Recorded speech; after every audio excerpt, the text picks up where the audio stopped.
Sa ngalan ng Ama, ng Anak at ng Espiritu Santo, Amen. sumainyo ang Panginoon. At sumayo rin.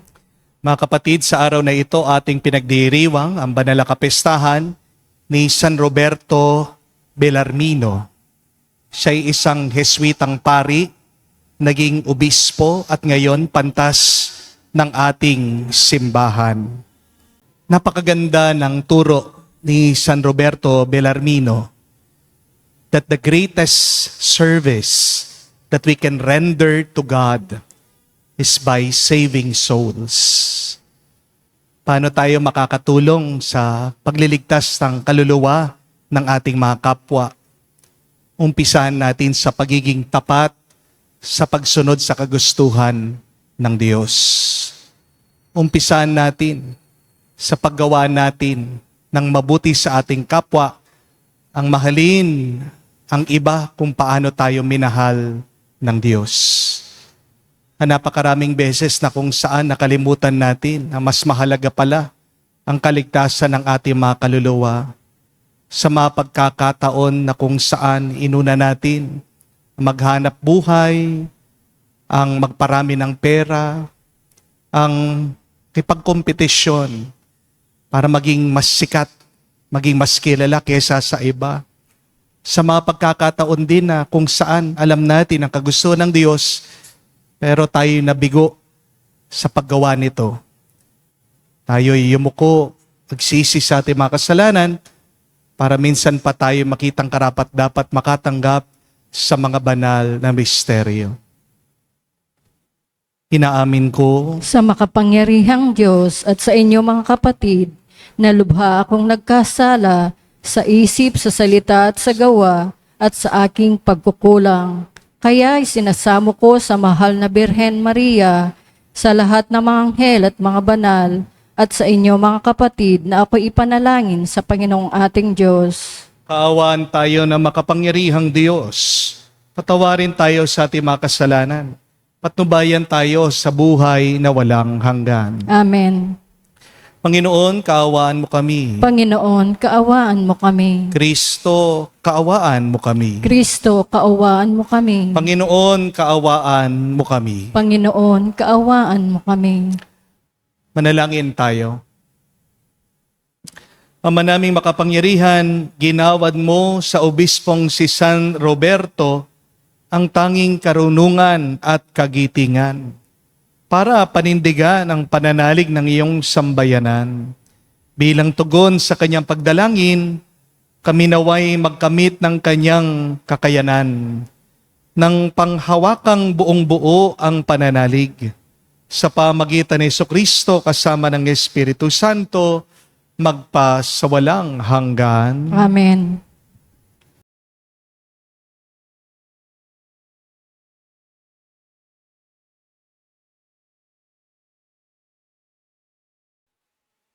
Pagbasa mula sa unang sulat ni Apostol San Pablo kay Timoteo.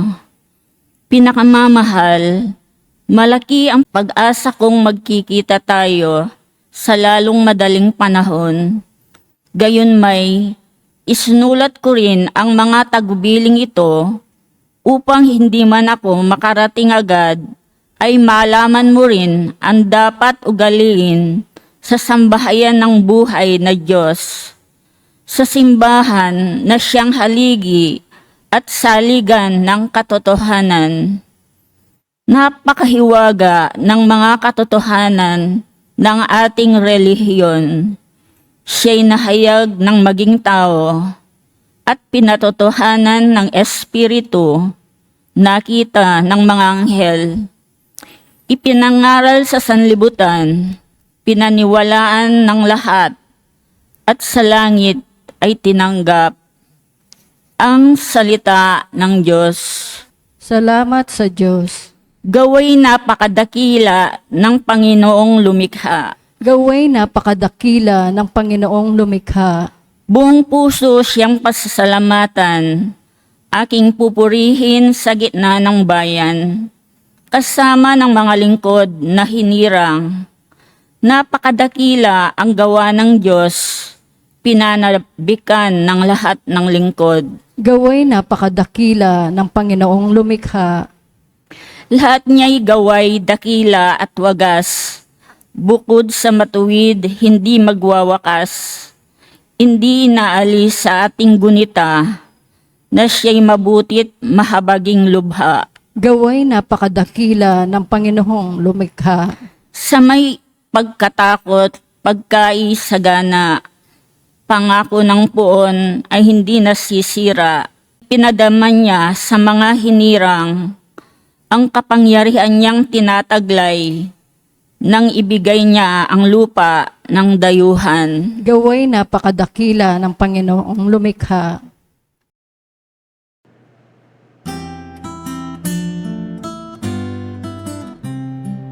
Alleluia, alleluia, alleluia, alleluia, alleluia, alleluia, alleluia, alleluia, alleluia, alleluia, alleluia, alleluia. Espiritong bumubuhay ang salita mo, may kapal buhay mo ang tinataglay. Aleluya, aleluya. Sumainyo ang Panginoon. At sumayo rin. Ang mabuting balita ng Panginoon ayon kay San Lucas. Papuri sa iyo, Panginoon. Nung panong yun, sinabi ng Panginoon, sa ano ko ihahambing ang mga tao ngayon? At ano ang nakakatulad nila? Katulad sila ng mga batang nakaupo sa plaza at sumisigaw sa kanilang mga kalaro. Tinugtugan namin kayo ng plauta, ngunit hindi kayo sumayaw. Nanimbitan kami, ngunit hindi kayo tumangis. Sapagkat naparito si Juan Bautista na nag-aayuno at hindi uminom ng alak. At sinabi ninyo, inaalihan siya ng demonyo. Naparito naman ang anak ng tao na kumakain at umiinom tulad ng iba. At sinabi nyo, masdan nyo ang taong ito, matakaw at maglalasing, kaibigan ng mga publikano at ng mga makasalanan. Gayunman ang karunungan ng Diyos ay napapatunayang matuwid sa pamagitan ng kanyang mga anak. Mga kapatid, ang mabuting balita ng ating Panginoon. Pinupuri ka namin, Panginoong Heso Kristo. Magandang araw po muli sa inyong lahat. Magandang araw po, Father. Kapag po merong 5 tao, halimbawa pumasok sila sa isang kwarto at yung 4 sa kanila, walang tigil na nagsasalita. Napakaingay nung 4. Napakadaldal nung 4. Pansinin niyo po, walang ibang taong papansin sa kanila. Ayaw kasi natin sa mga maiingay, hindi po ba? Nakakainis, nakakarindi yung mga taong salita ng salita at hindi marunong makinig. Kaya ano ang tendency? Kapag sobrang ingay ng isang tao, ini-ignore natin sila, kinakalimutan natin sila, o lumalayo tayo sa kanila. Di po ba? Pero kung yung isang tao na kasama nila, tahimik na nakikinig, siya yung tao na pakikinggan ng iba kapag siya na ang magsasalita. Dahil yung taong dating tahimik, kapag nagsalita, gusto mong malaman, gusto mong marinig, ano kaya ang kanyang sasabihin. Tandaan niyo po mga kapatid, ang katahimikan ay nagdudulot ng paggalang. Silence creates respect. Nagkakaroon ng halaga at bigat ang iyong mga salita kapag nanggagaling ka sa katahimikan. Kaya nga po, huwag kayong magmadali na magsalita. Huwag kayong maging atat sa pag-iingay. Mas piliin niyo po ang tumahimik muna at makinig kayo sa iba para maunawaan niyo sila. At kapag marunong kang tumahimik at makinig, nauunawaan mo din ang kagustuhan ng Diyos. Amen? Isang dahilan marahil Bakit ang daming hindi sumunod kay Jesus noong unang panahon? Ito ay dahil hindi sila marunong huminto, tumahimik, at makinig. Oo, ginagawa po ng mga Hudyo, ng mga Pariseo, Eskriba, ang batas ng Diyos. Pero pwede ka namang gumawa o sumunod sa batas na mali ang iyong dahilan. Remember that, my dear friends. You can do the right thing for the wrong reasons. You can actively do good for the bad intentions. At kapag hindi ka marunong tumahimik at makinig, napakalaking panganib. Ang mga maiingay ay puno ng paghuhusga at walang respeto sa iba. Di po ba? Kamukha po ng ginawa ng mga Hudyo kay San Juan Bautista at sa ating Panginoong Jesucristo. Sabi, si San Juan Bautista daw ay dumating. Stricto siya, nag-aayuno siya, mag-isa siya, nananalangin. Pero anong sabi ng ibang tao? Anong kanilang salita? Sinasapian daw siya ng demonyo. Si Jesus naman, ang anak ng Diyos, nung dumating, binaliktad niya, iniba niya yung kanyang approach. Nakikain siya, nakisama siya sa mga tao. Pero tingnan niyo yung salita pa rin ng mga Hudyo. Siya daw ay lasenggo, matakaw daw siya, nakikipagkaibigan sa mga makasalanan. So anong problema? Hindi si Juan ang problema. Hindi si Jesus ang mali. Ang totoong problema ay yung puso ng mga taga-pakinig. The real problem are not the messengers. The real problem is not our Lord Jesus who came. But the real problem is the heart of the listeners. Sabi po ng ating statistics, meron daw po mga 13 na mga Filipino ang namamatay bawat oras dahil daw po sa sakit ng puso. For every hour, 13 Filipinos are dying every day because of a heart disease. Isipin niyo po yun, pagmunihan niyo. Nakakatakot po, no? Bilangin niyo po yung mga katabi niyo. 1 to 13. Kung kasama po kayo dyan sa 13 na yan, matakot na kayo, baka kayo susunod. Hindi naman po sana. Hindi po ba? No? But kidding aside, we have a major heart problem in this country. Amen? Pero ang problema din po ng ating puso ay hindi lang pisikal. Meron din pong problema ang ating spiritual na puso. At bakit merong sakit o problema ang ating spiritual na puso? Dalawa po ang dahilan. There are two major reasons why your spiritual heart is sick. It has a problem. Ang unang dahilan po kasi ang dami sa atin, puro salita, hindi marunong makinig. Ano po ang mangyayari sa puso kung palaging mabilis ang kanyang tibok? Yan po ay mapapagod. At kapag napagod ang puso, magkakasakit yan. At pag nagkasakit yan, hindi malayo. Hihinto yan.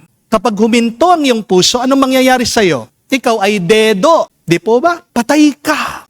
Tapos na ang buhay mo. Mga kapatid, kailangan po nating matutong huminto minsan at makinig. Take it easy. Relax ka lang. At habang ikaw ay nagpapahinga, habang ikaw ay nakahinto, kapatid, marunong ka naman sanang makinig. The problem with a lot of people today is their hearts are empty because they always talk and talk. Wala pong masama sa pagsasalita. It is our freedom of expression. Di po ba?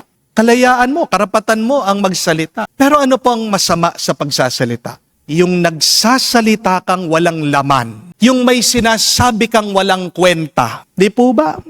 Yan ang problema sa ating internet ngayon, sa social media. Ang daming mga content, walang katuturan. Walang kakwenta-kwenta. Para lang makagawa ng content, para lang kumita, kung ano-anong sinasabi, kung ano-anong ginagawa.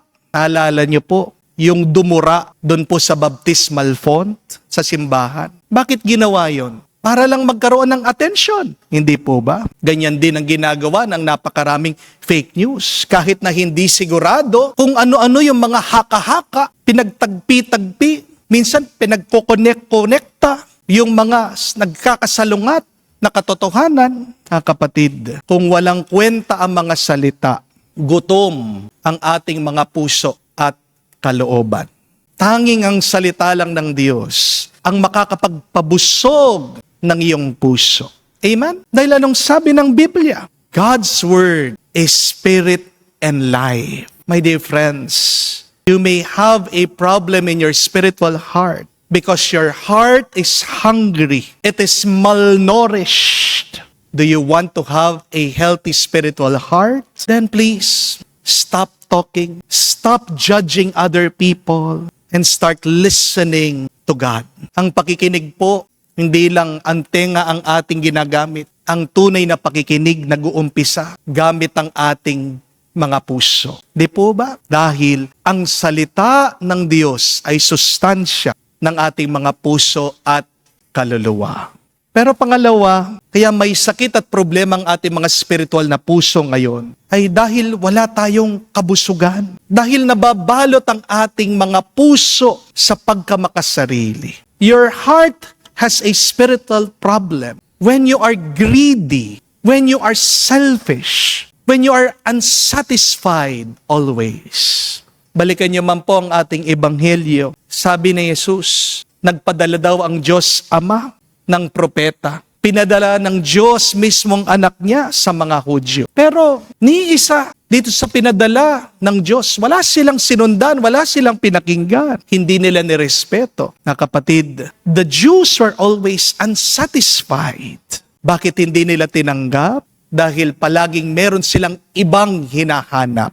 You have a problem with your heart when it is not contented, when it is not grateful. Amen? Mag-ingat po kayo mga kapatid. Kapag hindi po kayo marunong makontento. Dahil yan ang maninira sa inyong buhay. May napanood po ako, isang video sa Facebook, napakaganda ang sabi. Ang Switzerland daw po, wala daw po siyang mga dagat, pero napakayaman nito. Ang Singapore daw po, wala namang tanimang mga palay, pero napakayaman nito. Ang Japan daw po, walang masyadong minerals, pero napakayaman nito. Ang Saudi Arabia, wala pong maraming gubat, pero napakayaman nito. Ang Netherlands, wala pong mga bundok-bundok, pero mayaman din ito.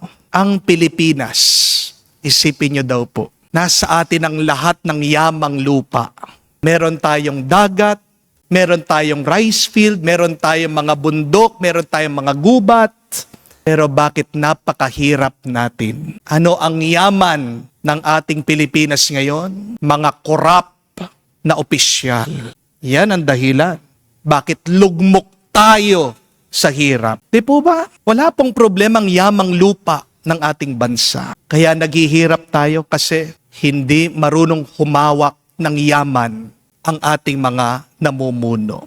We do not have a wealth problem, but what we have is poor management of our wealth.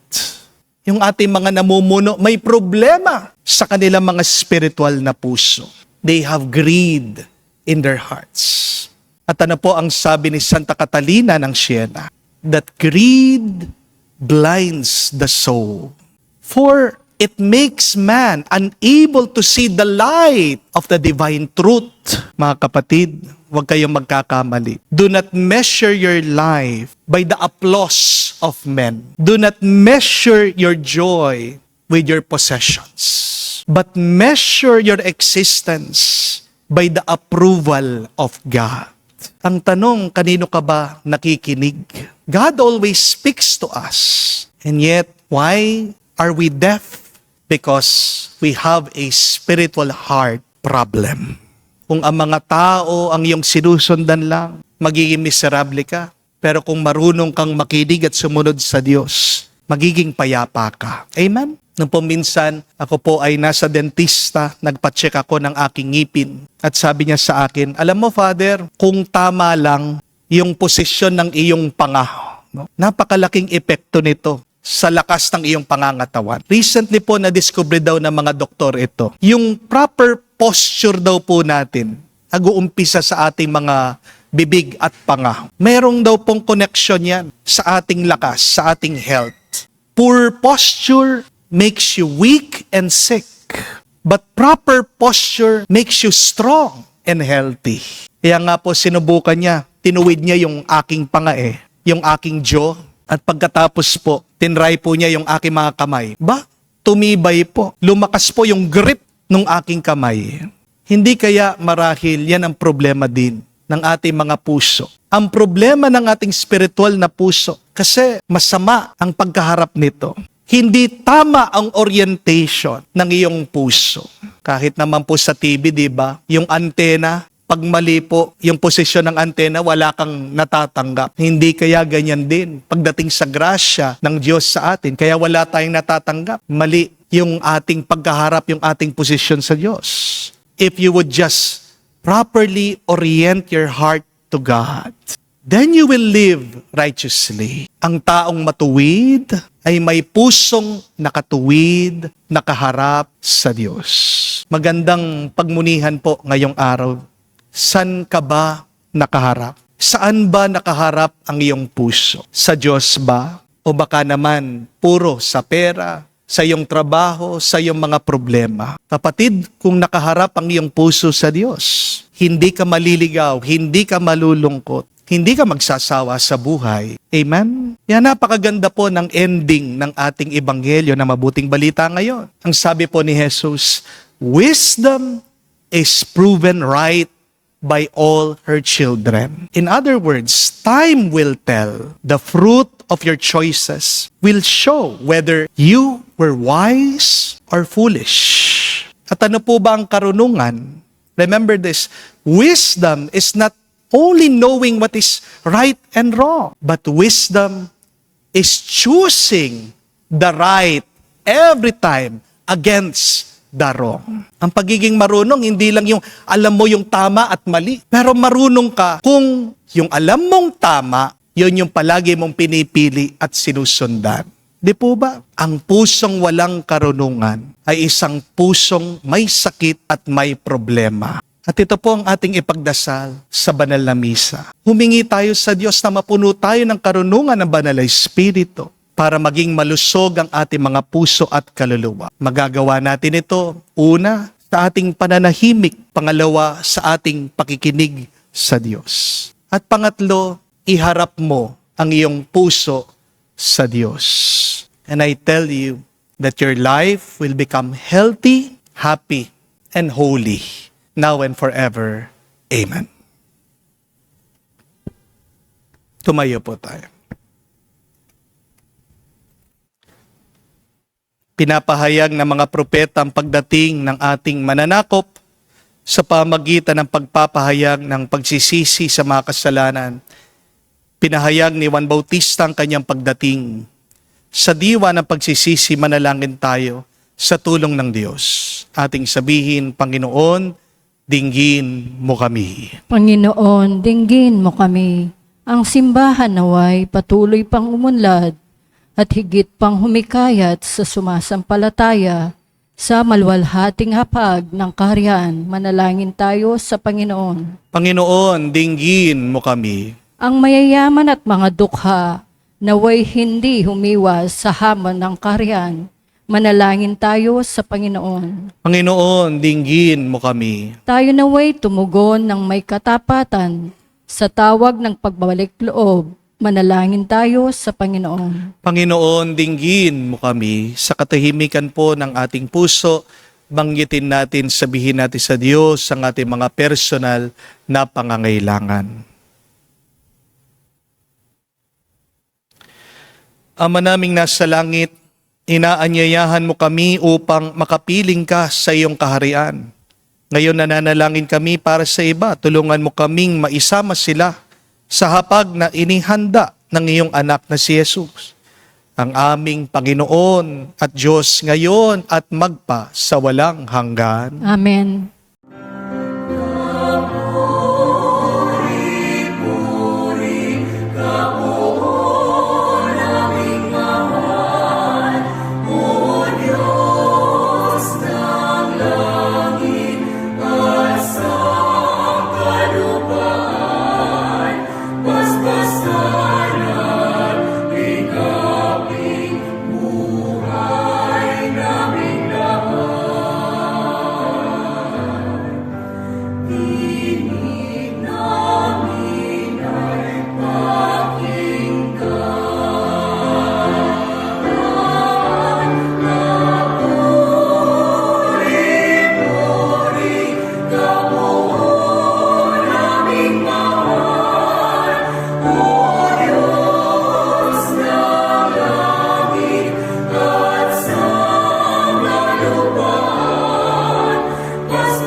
Manalangin kayo mga kapatid para ng ating mga paghahain ay kalugdan ng Diyos amang makapangyarihan. Tanggapin nawa ng Panginoon itong paghahain sa iyong mga kamay, sa kapurihan niya at karangalan at sa ating kapakinabangan at sa buong sambayanan niyang banal. Ama naming lumikha, tunghayan mo ang mga alay na nasa dambana. Ngayon kami naghahain para kay San Roberto ay naggugunita sa ipagpapatawad ng aming mga kasalanan at sa ikatutupad ng aming pagsamba sa iyong ngalan. Sa pamagitan ni Jesucristo kasama ng Espiritu Santo, magpa sa walang hanggan. Amen. Sumainyo ang Panginoon. At sumayo rin. Itaas sa Diyos sa inyong mga puso at diwa. Itinaas na namin sa Panginoon. Pasalamatan natin ang Panginoong ating Diyos. Marapat na siya ay pasalamatan. Ama naming makapangyarihan, tunay nga marapat ikaw ang aming pasalamatan. Ikaw ang nagniningning sa piling ng mga banal. Sa kinararangal mo sa kanilang kabutihan, binibigay mo silang huwaran namin araw-araw at katuwang sa pagsamba sa iyong kamahalan. Sa pamagitan ng anak mong si Jesucristo, kami naliligid sa mga banal na tao. Sila'y mga saksi na ang pananalig sa iyo ay magaganap namin sa ikararangal mo. Kaya kaisa na mga anghel nagsisiawit ng papuri sa iyo. Nang walang humpay sa kalangitan, kami nagbubunyi sa iyong kadakilaan.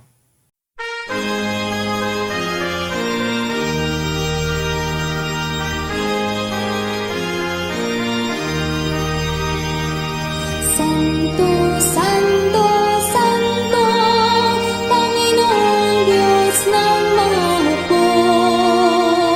Napupuno ang langit at lupa ng kadakilaan mo. Hosana sa kaitasan, pinagpalang na paninito sa ngalan ng Panginoon. Hosana sa kaitasan, Hosana sa kaitasan. Ama naming banal, ikaw ang bukal ng tanang kabanalan.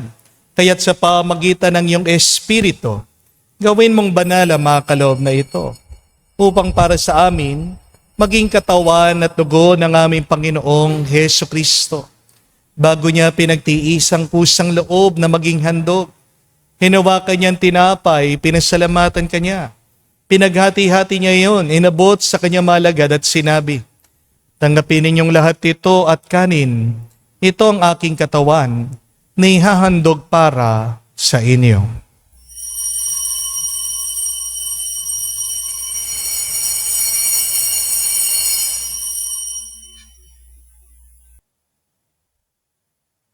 Gayon din naman na matapos ang hapunan, hinawakan niyang kalis. Muli kanyang pinasalamatan. Nabot niya ang kalis sa kanya malagad at sinabi, "Tanggapin ninyong lahat ito at inumin.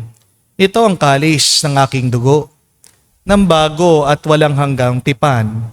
Ang aking dugo na ibubuhos para sa inyo at para sa lahat, sa ipagpapatawad ng mga kasalanan. Gawin ninyo ito sa pag-alaala sa akin."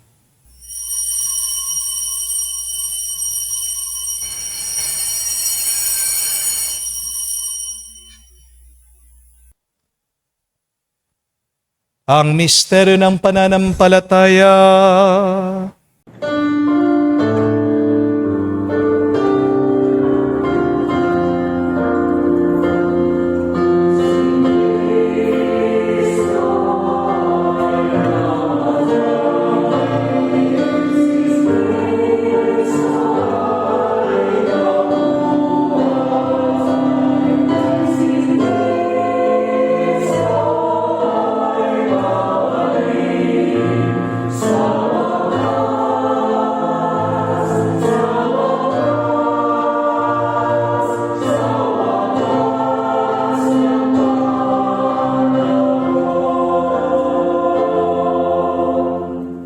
Ama, ginagawa namin ngayon ang pag-alaala sa pagkamatay, muling pagkabuhay ng iyong anak. Kaya tinialay namin sa iyong tinapay nagbibigay buhay at ang kalis na nagkakaloob ng kaligtasan. Kami nagpapasalamat dahil kami yung minarapat na tumayo sa harap mo para maglingkod sa iyo. Sinasamo namin kami magsalo-salo sa katawan at dugo ni Kristo ay mabuklod sa pagkakaisa sa pamamagitan ng Espiritu Santo. Amalingapin mong iyong simbahan, laganap sa buong digdig. Puspusin mo kami sa pag-ibig. Kaisa ni Leon ang aming Santo Papa, si Florentino aming Arsobispo at ng Tanang Kaparian. Alalahanin mo rin ang aming mga kapatid na nahimlay may pag-asang sila'y muling mabubuhay. Gayon din naman lahat ng mga pumanaw. Kawan mo't sila't patuloyin sa iyong kaliwanagan. Kawan mo't pagindapatin kaming lahat, makasalo sa iyong buhay na walang wakas. Kaisa na mahal na Birhen Maria, Ina ng Diyos, kaisa ni San Jose ang kanyang maluwalhating esposo, kaisa na mga apostol, lahat ng mga banal, na namuhay dito sa daigdig na kalugod-lugod sa iyo. May pagdiwang nawa namin ang pagpupuri sa ikararangal mo sa pamamagitan ng iyong anak aming Panginoong Heso Kristo. Sa pamamagitan ni Kristo, kasama niya at sa Kanya, ang lahat ng parangal at papuri ay sa iyo, Diyos Ama, makapangyarihan, kasama ng Espiritu Santo, magpasawalang hanggan. Amen, Amen, Amen. Sa nakagaling na utos sa turo ni Jesus sa Panginoon natin na Diyos, ipahayag natin ang lakas, loob.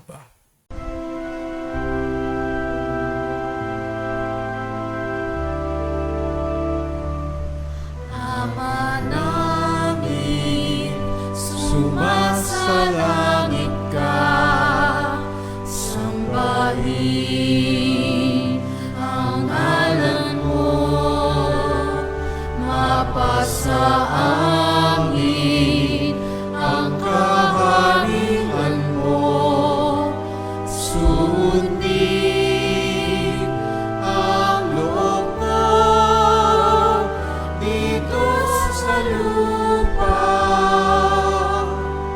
para nang sa langit. Bigyan mo kami ngayon ng aming kakanin sa araw-araw at patawarin mo kami sa aming mga sala para ng pagpapatawad namin sa nagkakasala sa amin.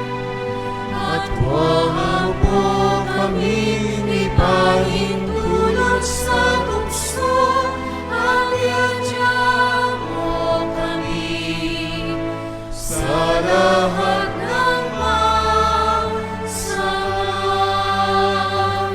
Hinihiling namin kami, Adyas, sa lahat ng masama, pagkalooban ng kapayapaan araw-araw, ligtas sa kasalanan, ilayo sa lahat ng kapahamakan, samantalang aming pinanabikan ang dakilang araw ng pagpapahayag ng tagapagligtas naming si Heso Kristo. Sapagkat iyo ang karihan at ang kapangyarihan at ang kapurihan magpakailanman. Amen. Panginoong Heso Kristo, sinabi mo sa iyong mga apostol, kapayapaan ang iniwan ko sa inyo, ang aking kapayapaan binibigay ko sa inyo. Tungayan mo ang aming pananampalataya at huwag ang aming pagkakasala. Pagkalooban mo kami ng kapayapaan at pagkakaisa ayon sa iyong kalooban, kasama ng Espiritu Santo, magpa sa walang hanggan. Amen. Kapayapaan ng Panginoon ay laging sumainyo. At sumayo rin. Magbigayan po tayo ng kapayapaan sa bawat isa. Peace with you po. Kapayapaan po sa inyong lahat.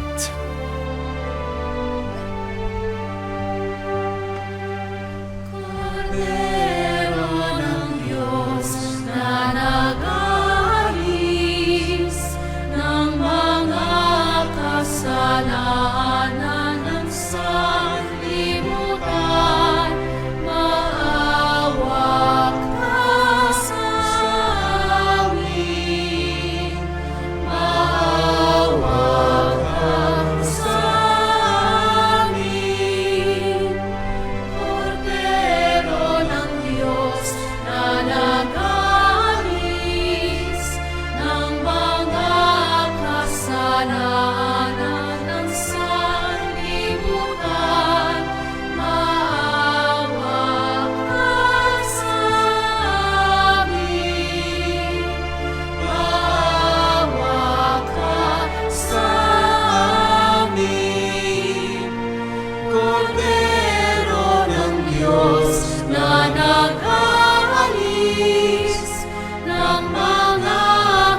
Mga kapatid, naririto ang ating Panginoong Jesucristo, ang Kordero ng Diyos. Siya nag-aalis sa mga kasalanan ng sanlibutan. Mapalad tayong lumalapit sa piging ng Kordero. Panginoon, hindi ako karapat-dapat na magpatuloy sa iyo, ngunit sa isang salita mo lamang ay gagaling na ako.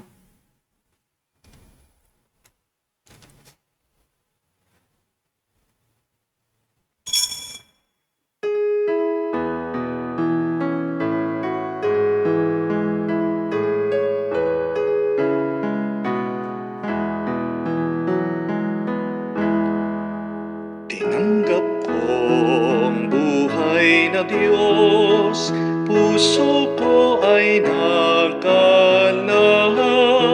Tinanggap ko ang buhay na Diyos, puso ko ay natuwa. Tinapay siya ng buhay, hinati at binigay para mangbigay buhay. Huwag mangamba kailanman. Tinanggap ko buhay na Diyos, puso ko ay nagalak. Tinanggap ko buhay na Diyos, puso ko ay natuwa.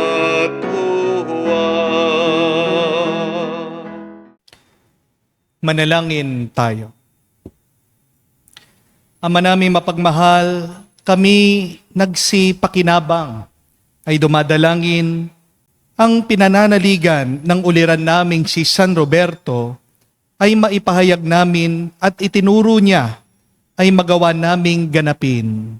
Sa pamagitan ni Jesucristo, kasama ng Espiritu Santo, magpa sa walang hanggan. Amen.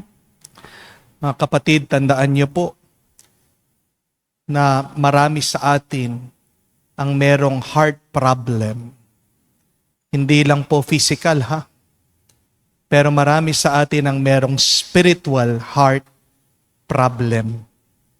Kaya nagkakaroon ng maraming problema sa ating buhay ay dahil may sakit ang iyong puso. Ano ang dahilan? Dahil hindi ka marunong huminto at makinig. Pero pangalawa, ito ay dahil sa iyong walang katapusan na pag-aasam, dahil sa iyong pagkamakasarili, dahil sa pagkaganid ng iyong puso. Yan nga yung mga may sakit na puso, puno ng kolesterol. Bakit? Napakatakaw. Your greed does not help you. And your constant judging and talking does not give you proper direction in your life. Kaya nga po, ano ang hamon sa atin? Ang huminto muna, ang makinig. Dahil ang pagkain, sustansya ng ating mga kalooban ay ang salita ng Diyos.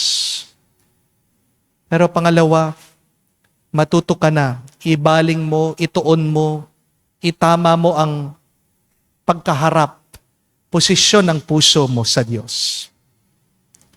Orient properly your heart to God and you will receive blessings and feel God's grace in your life.